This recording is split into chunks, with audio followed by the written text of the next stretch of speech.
In the Bible and in the Quran as well, God always uses prophets to help spread his word or to essentially do his bidding. So how is that an example of self-sufficiency? Yeah, there may be no creation and still God is self-sufficient. He doesn't need anyone. He sends, this is called mechanisms. You see, just to give you an example. Imagine now this gentleman said, God spoke to me personally to tell you that you need to give all your possessions to me. God spoke to him personally. Yeah? Rather than through the agency of prophets and messengers, God directly spoke to him. Yeah. Right? Would you give all your possessions and your bank accounts and everything? Because if that was the case where everyone's claiming we have individual revelation, it's going to be a problem. So what God has done is given us an efficient, effective mechanism in which the message can be given to us, to reach us through prophets and messengers. So he's using other people, essentially. Yeah. To spread He's guiding us through different ways. Why is he doing that? That's the question. Why? Because he loves us and cares for us. Because one of his names is Al-Wadud, the loving one. One of his names is most merciful, Ar-Rahman, Ar-Rahim, the one who's gracious and merciful. So these attributes are being reflected on his creation. To give you an example, if you are a painter, painting manifests. Okay. If God is a creator, creation manifests. Okay. His attribute is manifesting into reality. But the claim of self-sufficiency could be argued against when he's using prophets to spread his word and to do his bidding. I just told you, God could simply, in fact, God has given us several mechanisms, but people sometimes abuse these mechanisms. Like, we believe that every child is born in a state of fitra, a state of disposition, natural disposition, to know God, to thank God and be grateful to God and to worship God alone. This is the natural disposition. But what happens is the immediate environment, the family, friends, they influence and condition that child to be something other than on this natural state of belief. Okay. So, that could have been okay. But there are people out there with their own Objectives and agendas, because human beings, they're free agents in a limited degree. You see, some people want to, I want more wealth, I want more money, I want more cars, I want more women, and so on, even if it means to rob, to steal, to kill, and so on, isn't it? Unjustly. So these feelings are there which makes up the human beings. So because of this kind of greed, envy and ego and so on and so forth, these intrinsic belief that is there may be clouded. That's why God employs other mechanisms out of his mercy, sending prophets and messengers specifically for one good reason, giving them proof and evidence so that mankind would not have any evidence against God in the hereafter. They have no evidence against him. When they come, they establish the evidence. For example, when we establish the evidence, for example, a crime has committed and you just give them direct evidence of the crime without a shadow of a doubt, then you can't say, oh, this didn't take place, or you're not guilty, and so on. Prophets and messengers, they come and establish the truth of God and the guidance with evidence, so that human beings cannot say, oh, I didn't know that you're a prophet of God. So they have to accept them. But accepting is simply still not okay. Doesn't Satan know God exists? Yeah, but still Satan became disobedient. So it's not about knowing the evidence, it's also submitting in line with this evidence and surrendering yourself to God. Satan didn't do that, so his acknowledgement isn't sufficient and enough. Well, if God is all powerful, wouldn't he be able to do it in such a way that he wouldn't need to use a mechanism?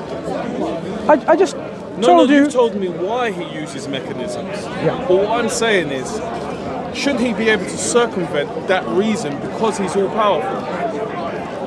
If I'm all powerful, I need a hammer to bang a nail. Yeah? I'm not all powerful. If I was all powerful, I wouldn't need a hammer to bang a nail. Okay. That's the point that I'm making. Sure. So it's like asking, isn't God all powerful to prevent a murder, a rape taking place? It's like, imagine now someone wants to stab you and butterflies. Someone wants to slap you, flowers. Look, if God took away the human freedom, then you're not an agent of freedom with free will.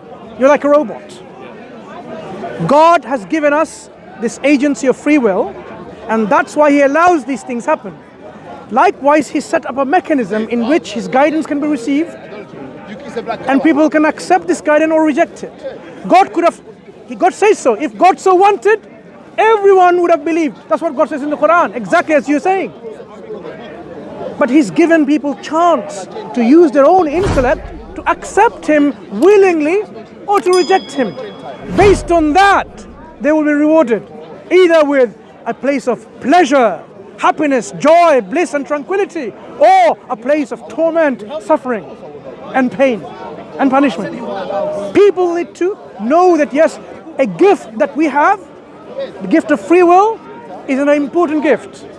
And when we use it wisely, we can then await the promise of God that He will give us paradise. You see, look, my friend, what's your name? Max. Max. Yeah. Max. God could have created human beings with free will, and He could have chosen the ones who would use their free will in a good way and only create them and put them in paradise, right? Okay. Avoiding, He's all powerful, avoiding the need to create human beings who would use their, because He knows the future, would use their free will wrongly and they will end up going to hell. So instead of creating them, He could have just created human beings with free will, but only those who would do the works which will make them go to paradise. Imagine now these people go to paradise. Would they even know that they had this free will? They wouldn't know that they had free will. They're in there. So how is one given a free will and appreciated that gift of free will? It's only when, imagine now, you have no sensation of pain, suffering at all whatsoever. Would you even know what joy, goodness is? If, for example, there's no concept of darkness, would you even know what light is and brightness is? You would not even appreciate. That's why the contrast is given, knowledgeable and not knowledgeable, the good and the bad. When we look at this contrast, we understand what good is because we understand what bad is. No, so I understand your point of free will. Yeah. But my point was essentially him using agents to express his view and to do his bidding questions his self-sustainability. How? That is the point. How does because it? someone can look at it and, like myself, and then say, why did he use that person? You can come with your view, and as you explained eloquently, and then someone else could say, no, the reason why he's used him is because he's had to use him. Not necessarily. If you're a manager and you delegate to somebody, is the manager self-sufficient? So in that sense, there is Why you make a distinction now?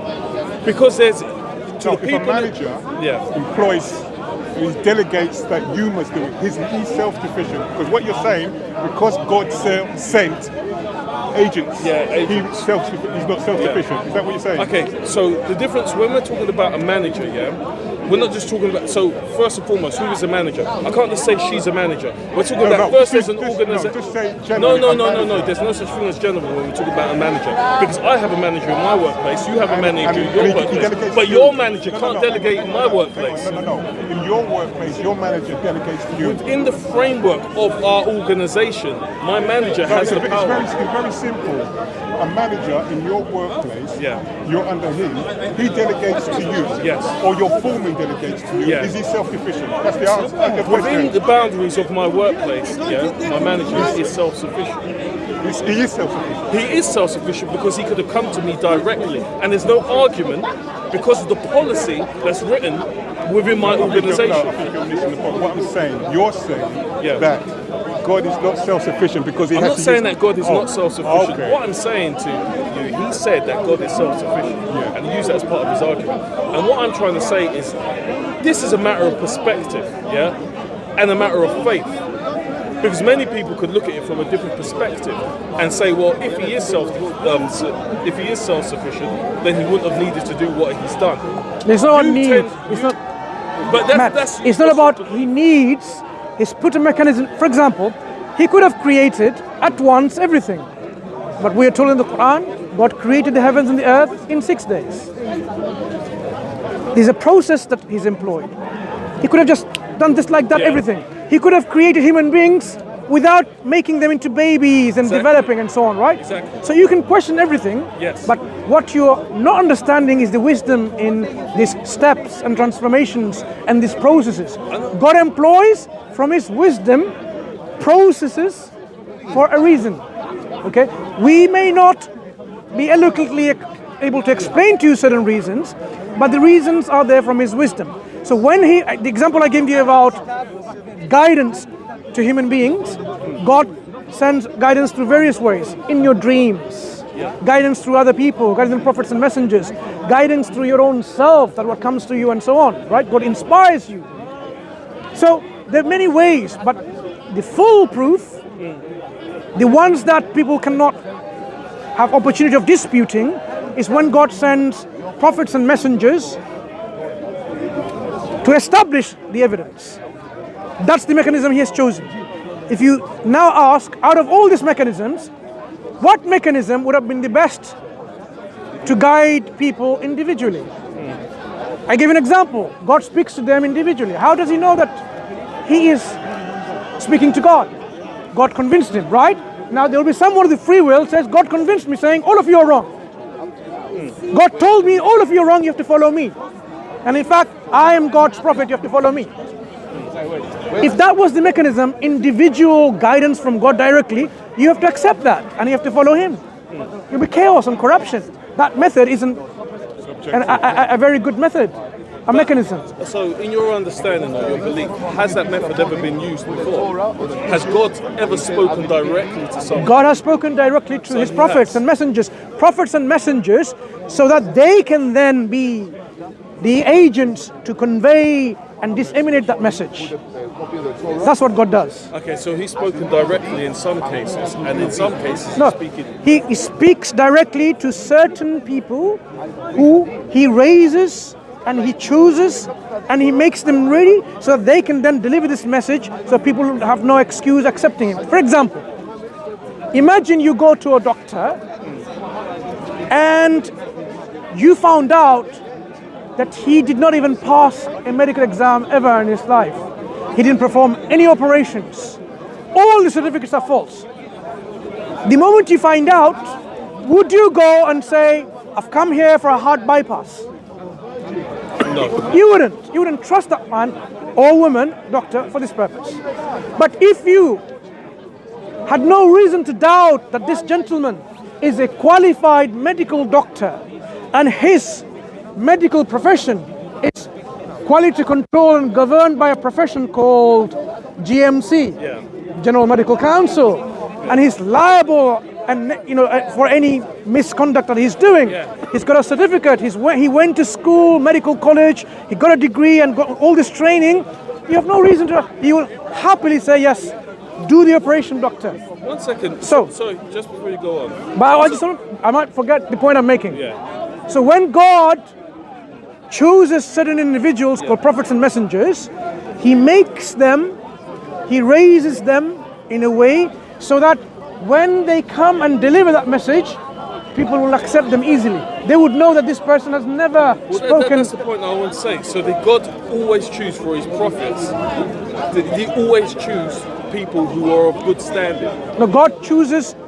God is the one who chooses on whom he will place the message to deliver to people. You cannot say, God make me a prophet. God decides. Yeah, I understand that. Fine. But the example that you've given, so you've got a doctor who's regulated by the GMC and's got all the certificates, This is someone of good standing.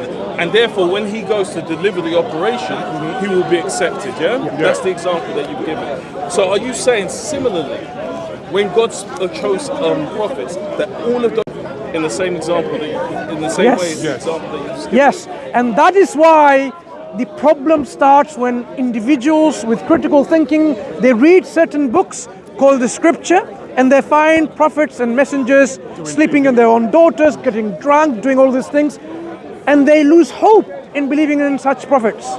Because how can they believe in a prophet with such a heinous character, such a bad character? We say these are buhtanun azim, these are indeed a great lie against the prophets and messengers that people have accused them of.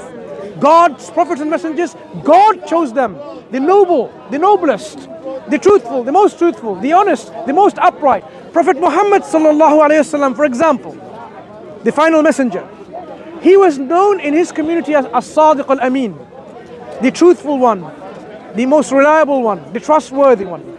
So at one point when God appointed him as the prophet, so he went into a mountain, a Safa. Is it a Safa? Anyway, he went into the mount and he called something like Ya Sabaha. Yeah, they're calling styles, right? They used to call. Just like in early parts of a few centuries ago, people used to ring church bell and everyone would go and say what's happening because of community alert. Now it's like, fire bell alarms and everyone goes down. Some kind of mechanism people had. So his community, his people, they all left their work, their job, their study, whatever it might be, and then they gathered in the beneath the mountain, right? This hill. This is what's wrong, what's happening. He says, if I told you there's an army waiting to attack you, would you believe? He says, yes, of course we'll believe. We've never known you to be a liar. You're always truthful. They testified. So he said, okay, now I'm telling you that God has made me a prophet. Worship none but God and so on. They didn't want to believe, some of them, so are you, right? But they testified. So what he's saying is, from historical accounts, we know that people testified of his truthfulness. Even his enemies or people of other faith community, like a Jewish person, would leave like a shield, for example, in his own possession, because he was known to be reliable, trustworthy, that he would not make khiyana, he would not break his promise or contract that he has given. He will return what has been entrusted on him. Was that always the case with all of the prophets? Was there ever a prophet who had to prove the power of God to the people? The prophets were raised like that. That's the default position of the prophets. That God raised them with the most noble of character and standards of a human being. That's why people, when the prophets came and said, speak the truth, they will say, yes, I should speak the truth. Imagine now someone who's known to be a liar and says, speak the truth, my friends. The one who's always a liar, telling you to speak the truth, would you follow him? Would you obey him? Would you even listen to him? Of course not. But the one who is truthful, and he says, speak the truth, because in it there is lots of benefit, in it there's lots of good, rather than lying. Lying has lots of bad things and bad consequences. You would listen to them. Good advice from someone who is pious and righteous. So prophets were like that. So God chose those prophets in a way so that they can deliver the message, and people would have no excuse in saying, but I doubt your character though. Are you really telling me the truth about God? But people didn't always believe them. The so reason the reason people didn't believe in them is because of what? Not because of their character, because of their ego, because of their bias. It's like, oh, you're telling me to worship one God and abandon my 360 million gods, or 50 gods or 20 gods, because that's my business. When during the pilgrimage times people come and bring me all this money and goods and so on, you're telling me that I have to abandon all of them? No more business. So it will impact their economy. It will impact their finances. It will impact their social status. It will impact their business.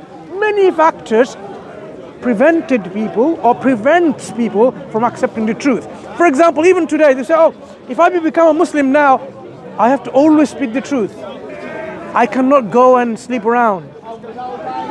I cannot cheat. Cannot drink. You see, what makes them happy and joyful, like robbing people, because it gives them, that prevents them from accepting the truth. We're rebellious by nature. It creates a barrier. But my whole point is, basically, everything you've described to me is a matter of perspective. It's your own view. For example, when I've said to you that, the example that you gave was, like a doctor, for example, an accredited person. I say, was it always people who were accredited? You said to me that actually it was always people that were righteous, okay, and known to be righteous. Okay. Thank you. But when he spoke to many people didn't believe. At that point, you then told me it was the ego of those people. Some people would not believe regardless of the evidence. This is what you're telling me. No, I'm telling you that regardless of the evidence, some people still not believe. Imagine now, I want to make you believe in something. Let me recount a story very quickly. I was in the jury service once. I didn't like it. I don't want ever to be in the jury service, right? The system is really unjust, in my opinion, giving, the judgment making on individuals who are not qualified to decide someone's guilty or not, when it should be on the hands or shoulder of qualified people.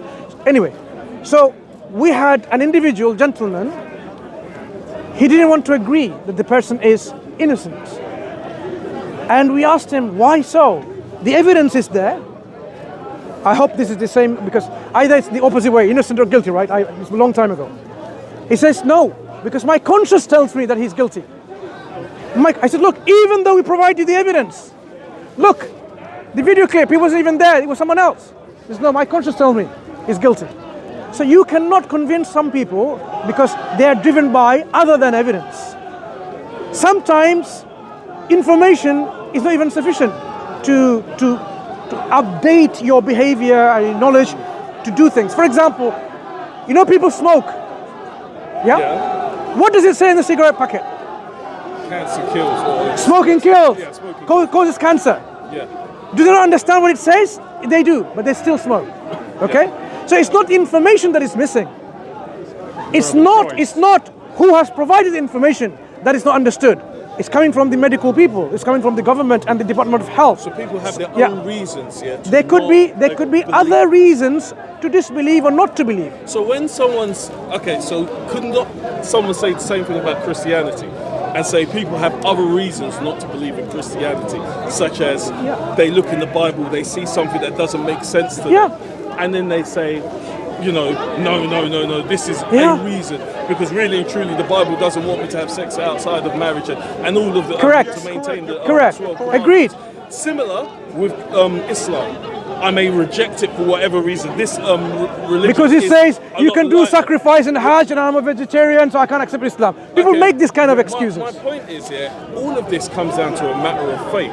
Yeah? Matter of what? A matter of faith. Personal decisions based on what? Not on truth, but based on whims and desires. This is what God wants us to leave aside your personal whims and desires and submit to the truth. That is the standard. Even when we put aside our personal desires. You can't. If you do, then you'll accept the truth. Okay, and then you will accept the truth. But then the truth will become a matter of perspective to that individual. No. When you recognize the truth, it's no longer a perspective. It's the reality. Truth is objective. Objective truth. Truth is not subjective, my friend. Truth is objective. So when you recognize the truth, the objective nature of this reality of the truth, you submit to it. That's the only thing the natural thing to do.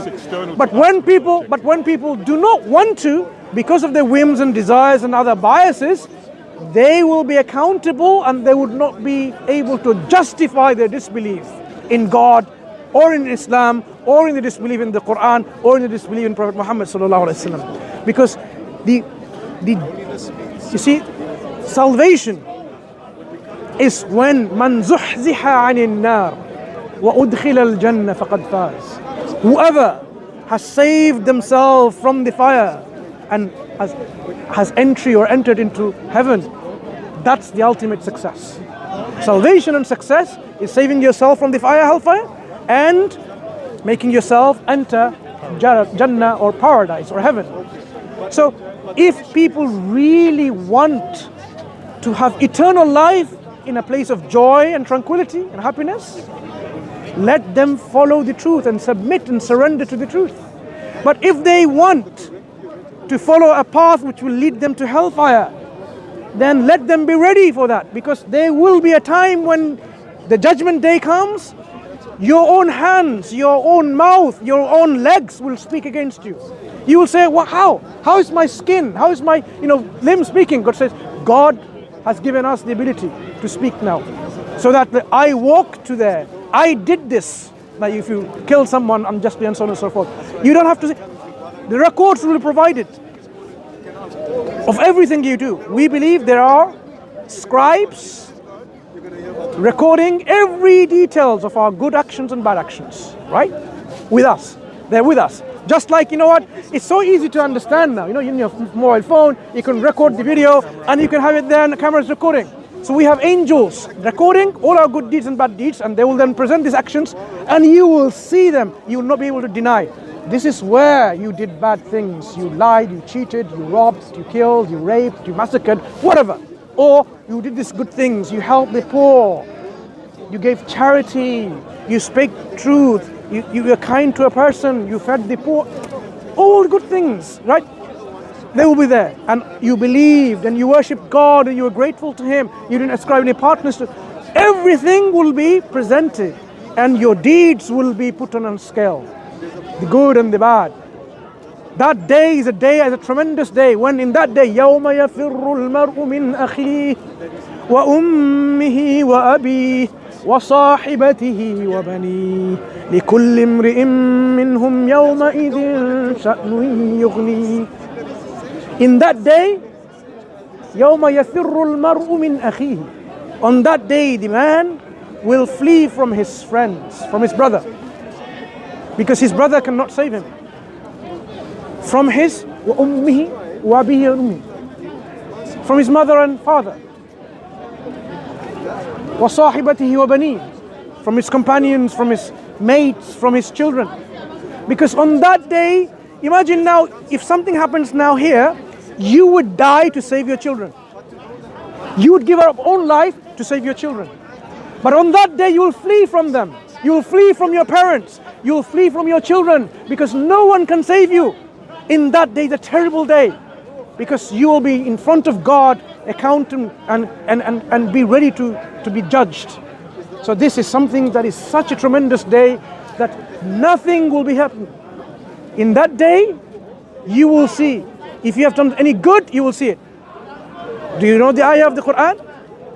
شَرًّا يَرَى and خيرا يرى فمن يعمل مثقال ذرة خيرا يرى ومن يعمل مثقال ذرة شرا يرى. Whoever has done an atom weight of good is, like a good, small, like a small ant, like an atom, a mustard seed, whatever, the smallest thing. If you have done that good, you shall see it. If you have done the smallest thing, an atom weight of evil, you should see it. And God is لَيْسَ بِظَلَّامٍ لِلْعَبِيدِ. He is not unjust in any way or shape to his slaves, to his creation. So in that day, justice will be done with utmost justice. No one can save apart from God Himself. That's why in our mats, I know you're ready to depart maybe, we pray at least 17 times a day with this مالك يوم الدين إياك نعبد وإياك نستعين اهدنا الصراط المستقيم. I've just quoted 2 or 3 ayah from the first chapter of the Quran that we say, you are the owner, the king, the master of the day of judgment. To you we worship and from you we ask for help, because there was no one to help us on that day. And we say, اهدنا الصراط المستقيم. Show us, establish us, guide us on the true path. The path of those that you are happy with, you are pleased with, not the path of those who went astray or they received anger. So this is the path that we need to follow, my friend. Nice talking to you, man. Yeah, you take care. Nice talking to you. وآخر دعوانا أن الحمد لله رب العالمين.